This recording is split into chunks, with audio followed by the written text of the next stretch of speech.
आइए हम लोग एक नया सब्जेक्ट की शुरुआत करते हैं जिसका नाम है इंजीनियरिंग ड्राइंग। अभी तक आपने बहुत सारे सब्जेक्ट पढ़े हैं और नाम भी सुना है, लेकिन इंजीनियरिंग ड्राइंग का नाम जो है पहली बार आप सुन रहे हैं या सुने भी होंगे, लेकिन समझ में नहीं आ रहा होगा ये इंजीनियरिंग ड्राइंग है क्या और यह कितने प्रकार का होता है। तो आइए हम लोग सबसे पहले इंजीनियरिंग ड्राइंग का डेफिनीशन समझते हैं। इंजीनियरिंग ड्राइंग का डेफिनीशन और इसका प्रकार आज हम लोग समझेंगे। इसके बाद हम लोग टाइप्स ऑफ लाइन के बारे में भी अध्ययन करेंगे। ठीक है, तो आइए देखते हैं। आपके स्क्रीन पर दिखाई दे रहा होगा जो इंजीनियरिंग ड्राइंग का पहला डेफिनीशन है, वह engineering drawing is the language of engineers है। इसका मतलब होता है इंजीनियरिंग ड्राइंग इंजीनियरों की भाषा है। दूसरा डेफिनीशन है engineering drawing is the graphical language. Engineering drawing रेखाओं की भाषा है। ग्राफिकल लैंग्वेज का मतलब रेखाओं की भाषा। आइए तीसरा देखते हैं। Engineering drawing is the universal language. Universal language का मतलब होता है विश्वव्यापी भाषा, मतलब संसार में हर जगह बोली और समझी जाने वाली भाषा। तो इन तीनों डेफिनीशन में एक कॉमन शब्द आपने देखा है। वह कॉमन शब्द क्या है? वह कॉमन शब्द लैंग्वेज है। वह कॉमन शब्द क्या है? लैंग्वेज है। तीनों डेफिनीशन में आपने देखा। आपने बहुत सारी भाषाओं का अध्ययन किया है, जिसमें हिंदी भाषा हो सकती है, उर्दू भाषा हो सकती है, इंग्लिश भाषा हो सकती है। इन भाषाओं का अपना एक अल्फ़ाबेट होता है और ग्रामर भी होता है। आपने हिंदी का अल्फ़ाबेट जानते हैं, क ख ग घ। इंग्लिश का अल्फ़ाबेट आप लोग जानते हैं, ABCD होता है। उसी तरह से इंजीनियरिंग ड्राइंग का भी अपना एक अल्फ़ाबेट होता है, जिसको टाइप्स ऑफ लाइन कहते हैं। टाइप्स ऑफ लाइन पढ़ने से पहले आइए हम लोग देखते हैं कि इंजीनियरिंग ड्राइंग कितने प्रकार का होता है। आप देखिए यहाँ पे मैंने लिखा है इंजीनियरिंग ड्राइंग 3 प्रकार के होते हैं। सिविल इंजीनियरिंग ड्राइंग, दूसरा मैकेनिकल इंजीनियरिंग ड्राइंग और तीसरा इलेक्ट्रिकल या electronics engineering drawing. Civil engineering drawing किसे कहते हैं? जो घर का नक्शा, बांध, डैम, सड़क, इन सब चीज़ों का नक्शा तैयार करते हैं। इसके अंतर्गत मैकेनिकल इंजीनियरिंग ड्राइंग में हम लोग यंत्र संबंधित ड्राइंग का अध्ययन करते हैं। इलेक्ट्रिकल या इलेक्ट्रॉनिक्स इंजीनियरिंग ड्राइंग में बिजली से रिलेटेड ड्राइंग का अध्ययन करते हैं। अब आइए देखते हैं टाइप्स ऑफ लाइन। आपके स्क्रीन पे दिखाई दे रहा होगा रेखाओं के प्रकार। अभी तक आपने 2 प्रकार के लाइनों का प्रयोग सीखा है। इस फील्ड में, इंजीनियरिंग फील्ड में आने से पहले कौन कौन सा वह लाइन है? पहला लाइन आपने सीखा था स्ट्रेट लाइन। स्ट्रेट लाइन का मतलब सीधी रेखा। दूसरा रेखा आपने सीखा था वक्र रेखा। वक्र रेखा का मतलब होता है टेढ़ी मेढ़ी लाइन। लेकिन जब आप इंजीनियरिंग ड्राइंग के फील्ड में आएंगे तो डिफरेंट टाइप्स ऑफ लाइन के बारे में आपको पढ़ने के लिए मिलेंगे। जो सबसे पहला इम्पोर्टेंट लाइन है इंजीनियरिंग ड्राइंग बनाने के लिए वह है ऑब्जेक्ट लाइन। यहाँ देखिए, यहाँ मैंने लिखा हुआ है ऑब्जेक्ट लाइन या आउटलाइन। इसको आउटर लाइन भी हम लोग बोलते हैं। जैसा कि इसके नाम से स्पष्ट है, आउटर लाइन, बाह्य रेखा। आप देखिए मैंने इसमें लिखा हुआ है इसका प्रयोग किसी वस्तु या पार्ट्स की बाहरी किनारा को दिखाने के लिए किया जाता है। ये रेखाएं मोटी और लगातार होती हैं। देखिए यहाँ पे यह मोटा लाइन और लगातार लाइन है ना।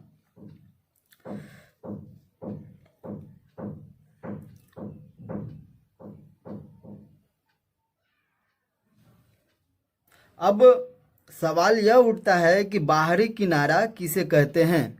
आइए देख लेते हैं, थोड़ा बाहरी किनारे के बारे में हम लोग समझ लेते हैं। ये देखिए, ये मैंने स्केल दिखाया है आपको। इसमें ये मान लीजिए एक ऑब्जेक्ट है, इसका बाहरी किनारा क्या है, ये वाला लाइन बाहरी किनारा है, या ये इधर ये बाहरी किनारा है, ये बाहरी किनारा है। तो इसको दिखाने के लिए हम लोग ऑब्जेक्ट लाइन का प्रयोग करते हैं। आइए एक और ऑब्जेक्ट को हम देखते हैं। ये हमारे हाथ में एक पेन है, इसका बाहरी किनारा क्या है, ये वाला लाइन, ये वाला लाइन, ये वाला लाइन। इसको दिखाने के लिए हम ऑब्जेक्ट लाइन का प्रयोग करते हैं। आइए देखते हैं दूसरा, डायमेंशन लाइन। दूसरा क्या है, डायमेंशन लाइन, विमांकन रेखा या बीमा रेखा। क्या है दूसरा, विमांकन रेखा या बीमा रेखा। ड्राइंग बनाने के पश्चात हमें ड्राइंग की माप लिखने की ज़रूरत पड़ती है, और माप जिस रेखा के द्वारा दिखाया जाता है उस रेखा को हम लोग डायमेंशन लाइन कहते हैं। डायमेंशन लाइन के दोनों किनारों पर एरो हेड होता है। देखिए यहाँ पे एरो हेड बना हुआ है, एरो हेड बना हुआ है। इस एरो हेड का जो लंबाई और चौड़ाई में अनुपात होता है 3:1 का होता है। यानी कि यहाँ से यहाँ तक अगर 3 mm है तो ये चौड़ाई जो है इसका 1 mm होना चाहिए। यह रेखा पतली और कंटिन्यूअस होती है तथा दोनों किनारों पर तीर का निशान लगा रहता है। आइए देखते हैं तीसरा है हिडन लाइन। हिडन लाइन या इसको दूसरे शब्द में डॉटेड लाइन भी बोलते हैं। जैसा कि इसके नाम से क्लियर है, हिडन का मतलब होता है छिपा हुआ, यानी कि वस्तु के छिपे हुए भाग को दिखाने के लिए जिस रेखा का प्रयोग करते हैं उसको हिडन लाइन कहते हैं। समझ में आया? चलिए आइए हिडन का मतलब समझ लेते हैं। मान लीजिए कि हमारे पास एक ऑब्जेक्ट है। हमारे पास क्या है, एक ऑब्जेक्ट है, ये वाला ऑब्जेक्ट है।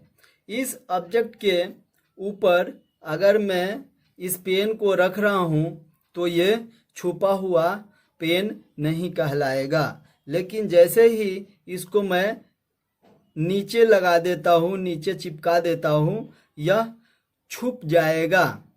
यह कलम क्या होगा, छुप जाएगा। तो ऐसे कंडीशन में हम लोग क्या करेंगे, इसको हिडन लाइन से दिखाएंगे। जैसे इस तरीके से देख लीजिए कैसे दिखाएंगे। ये जो है आपका ये जो ऑब्जेक्ट है, देखिए ये जो ऑब्जेक्ट है, इस ऑब्जेक्ट का अगर हम ये ड्राइंग बना देते हैं ऐसे इस तरीके से, है ना, तो जब इसको पेन को ऊपर रखते हैं तो ये इस तरीके से इसका ड्राइंग बनेगा। मतलब ये क्या होगा, पेन का जो है ऑब्जेक्ट लाइन के रूप में ही आ जाएगा। लेकिन जैसे ही हम इसको इस तरीके से छुपाते हैं, देखिए ये अंदर चला गया, इसके अंदर चिपक गया है नीचे, तब इस कंडीशन में छुपे हुए का मतलब होता है कुछ इस तरीके से। देख लीजिए ये वाला सब डॉटेड लाइन के रूप में, ये जो पेन का लाइन है आउटर लाइन, यह डॉटेड लाइन के रूप में दिखाई देगा। और ये आपका ये चूंकि ऑब्जेक्ट लाइन का कोड है, ऑब्जेक्ट लाइन है, तो ये जैसे का तैसे दिखाई देगा, लेकिन ये इस ऑब्जेक्ट के नीचे छुपा हुआ है, इसीलिए इसको हम लोग डॉटेड लाइन से दिखाएंगे। ओके, चलिए आइए इसके बाद फिर हम देखते हैं सेंटर लाइन। सेंटर लाइन जैसा कि इसके नाम से क्लियर है, मध्यांतर रेखा। इस रेखा का प्रयोग पार्ट्स का मध्य भाग दिखाने के लिए किया जाता है। क्या किया जाता है?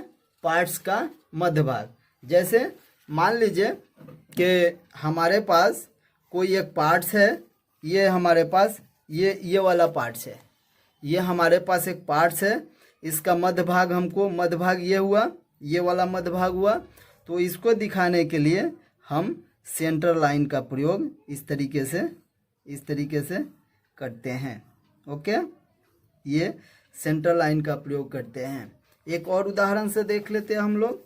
ये मान लीजिए आपके पास एक कोई सिलेंडर है, इस सिलेंडर का हमें मध्य भाग दिखाना है। तो जैसा कि आप जानते हैं मध्य भाग दिखाने के लिए सेंटर लाइन का प्रयोग करते हैं। इस तरीके से ये सेंटर लाइन हम दिखाते हैं। ओके, इस सेंटर लाइन में जो बड़ा डैश होता है, इस सेंटर लाइन में जो बड़ा डैश होता है, उस डैश का लंबाई 15 mm रखा जाता है, और जो छोटा डैश होता है उसका लंबाई 3 mm रखा जाता है। इन बड़े और छोटे डैशों में 1 या 2 mm का गैप रखा जाता है। ओके, आइए इसके बाद हम लोग देखते हैं पांचवा है सेक्शन लाइन। सेक्शन लाइन का प्रयोग कहाँ करते हैं? किसी वस्तु के कटे हुए भाग को दिखाने के लिए सेक्शन लाइन का प्रयोग किया जाता है। अब कटे हुए भाग का क्या मतलब, आइए इसको हम लोग समझते हैं। यहाँ देखिए 2 फिगर हमने यहाँ पे बनाया हुआ है। एक सॉलिड यहाँ पे कोन है, ये देखिए यहाँ पे एक सॉलिड कोन है। सपोज कि हमने यहाँ से इस पार्ट को हटा दिया, काट करके ये ब्लेड लगा करके हमने काट दिया इसको। तो काटने के बाद यह कोन किस तरीके का दिखेगा? कुछ इस तरीके से दिखेगा। देखिए यहाँ पे कुछ इस तरीके से दिखेगा। तो इसको दिखाने के लिए ये वाला जो लाइन हमने यूज किया है, यही सेक्शन लाइन है। इस सेक्शन लाइन का प्रयोग हम लोग आधार रेखा से 45 डिग्री के एंगल पे करते हैं। ये जो एंगल बन रहा है ये 45 डिग्री का एंगल बन रहा है। ओके, और बीच में एक सेक्शन लाइन से दूसरे सेक्शन लाइन के जो बीच की दूरी है वह हमें 5 mm के आसपास रखना है। आपने देखा कि सेक्शन लाइन का प्रयोग 45 डिग्री के कोण पे किया जाता है, लेकिन कुछ ऐसे कंडीशंस होते हैं, जैसे असेंबली का कंडीशन, इस कंडीशन में हम लोग सेक्शन लाइन का प्रयोग 30 डिग्री और 60 डिग्री पर भी करते हैं। ओके, आइए अगला देखते हैं। छठा नंबर, कटिंग प्लेन लाइन। क्या है? Cutting plane line. Cutting plane line का प्रयोग कहाँ करते हैं? किसी वस्तु को अगर काल्पनिक रूप से काटना है तो इसके लिए हम लोग कटिंग प्लेन लाइन का प्रयोग करते हैं।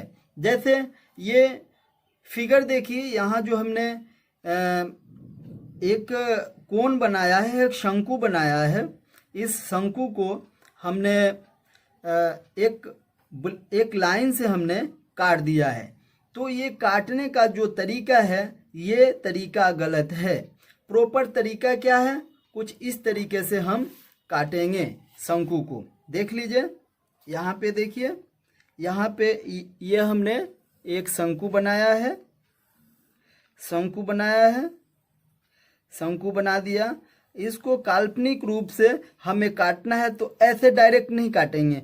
काटने का तरीका है ये, दो छोटे डैश, फिर एक लंबा पतला डैश, फिर दो छोटे डैश, फिर एक लंबा पतला डैश, फिर दो छोटे डैश, फिर एक लंबा डैश, फिर जो है दो छोटे डैश, एक लास्ट में दोनों किनारों पर मोटा डैश खींचते हैं। ये वाला लाइन जो है आपका कटिंग प्लेन लाइन कहलाता है।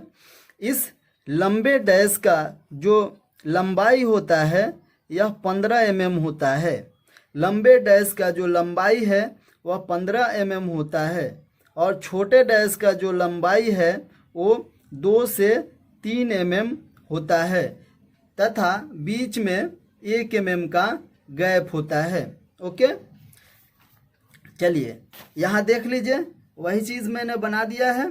यहाँ पे दोनों किनारों पे खूब मोटे डैश होते हैं जिसका लंबाई लगभग 15 mm के बराबर होता है और जो छोटे डैश होते हैं उसका लंबाई लगभग 2 से 3 mm के बराबर होता है और बीच में 1 या 2 mm का गैप छोड़ दिया जाता है।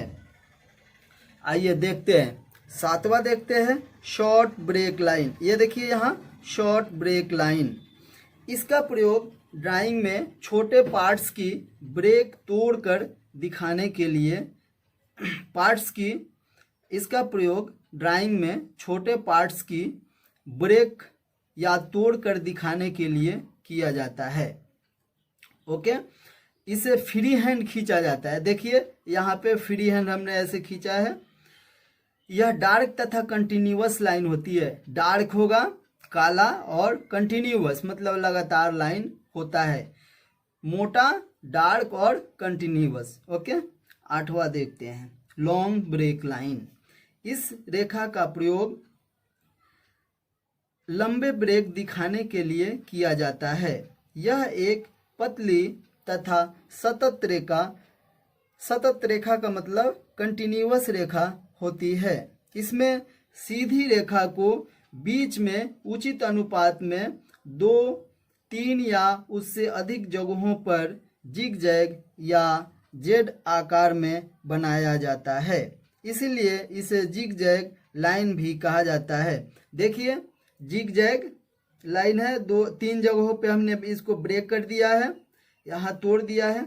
काल्पनिक रूप से तोड़ कर दिखाने के लिए किसी ऑब्जेक्ट को काल्पनिक रूप से तोड़ कर दिखाने के लिए इस लाइन का प्रयोग किया जाता है। देखिए 3 जगह से हमने इसको तोड़ दिया है।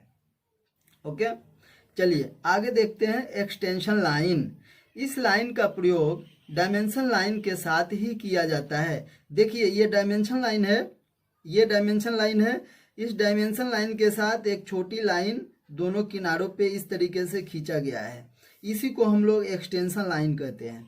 ओके, आइए इसके बाद देखते हैं एडिशनल ट्रीटमेंट लाइन। एक और लाइन होता है जिसको एडिशनल ट्रीटमेंट लाइन कहते हैं।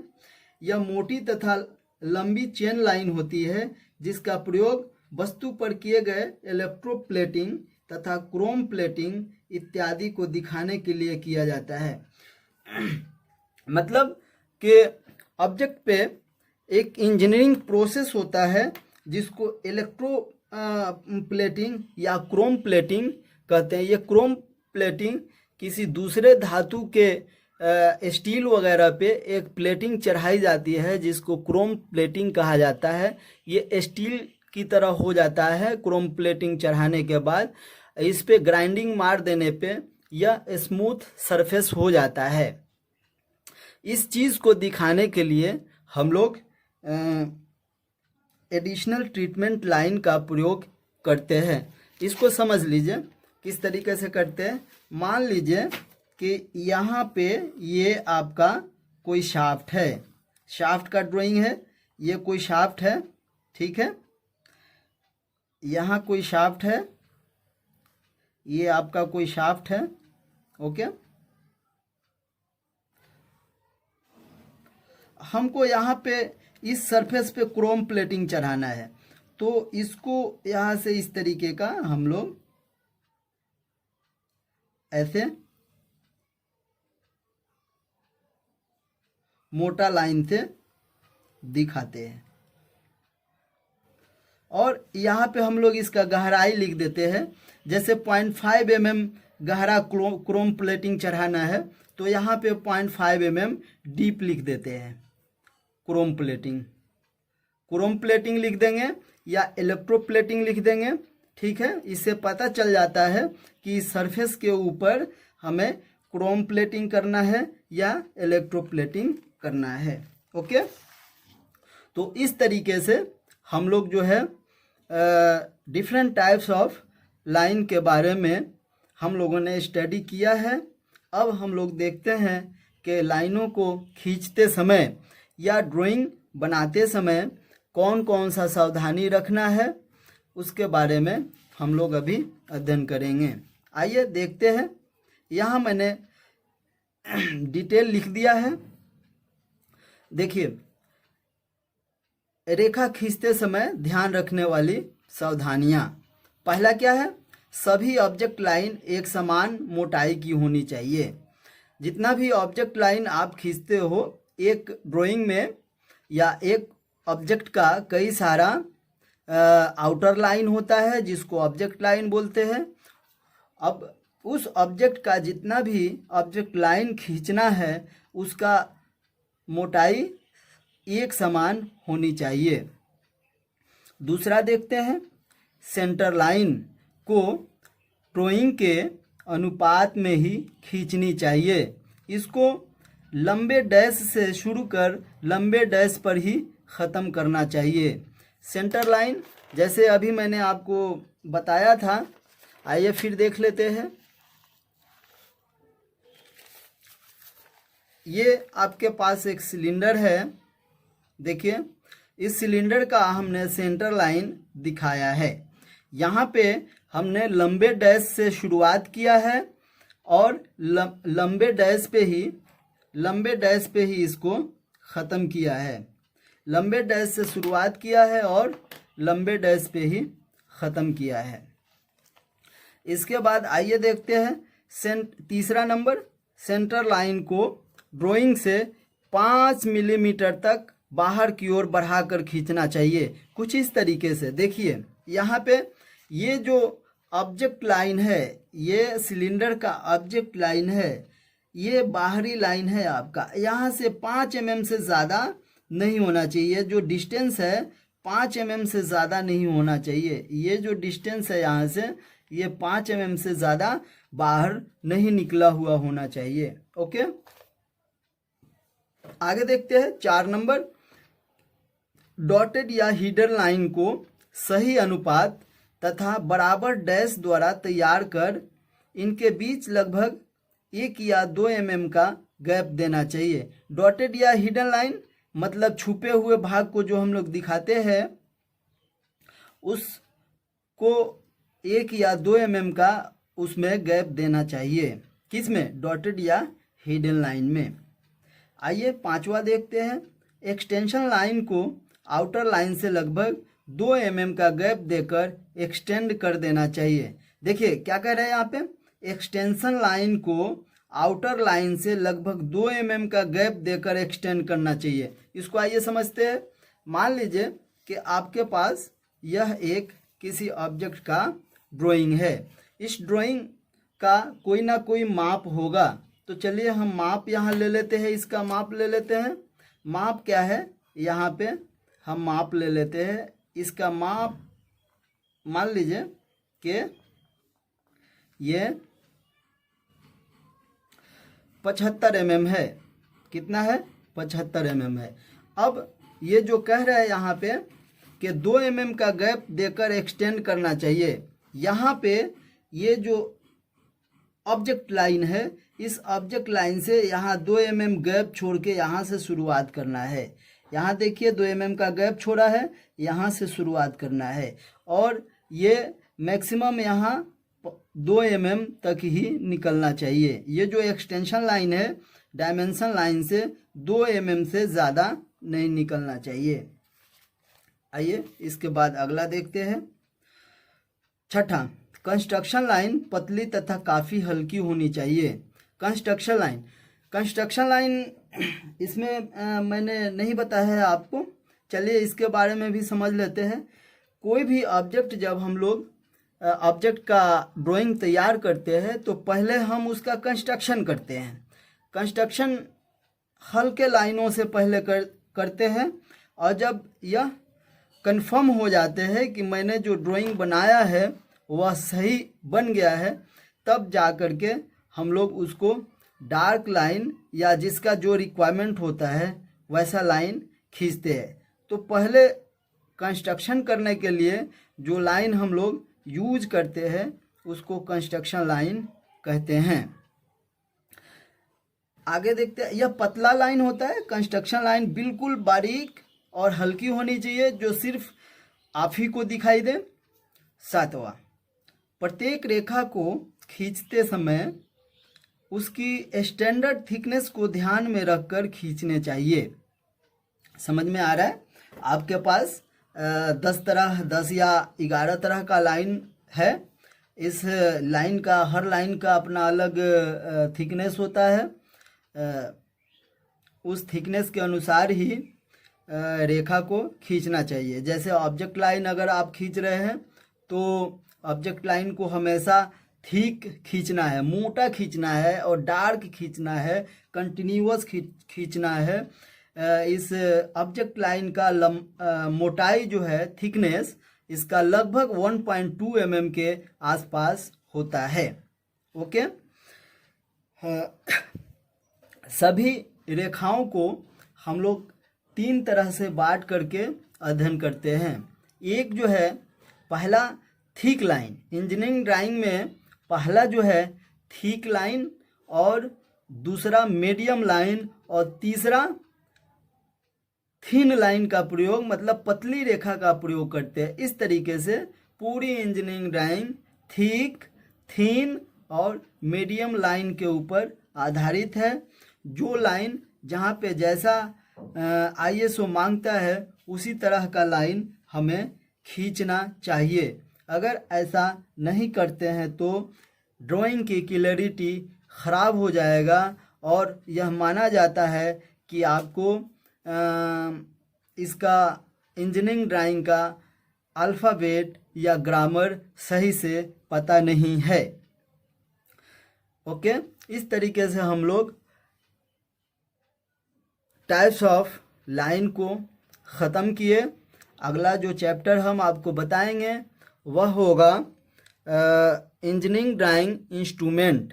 क्या पढ़ाएंगे? इंजीनियरिंग ड्राइंग इंस्ट्रूमेंट, मतलब कि ड्राइंग बनाते समय या लाइनों को खींचते समय किस किस इंस्ट्रूमेंट का यूज़ हम लोग प्रयोग करेंगे, उसके बारे में अगले क्लास में स्टडी करेंगे।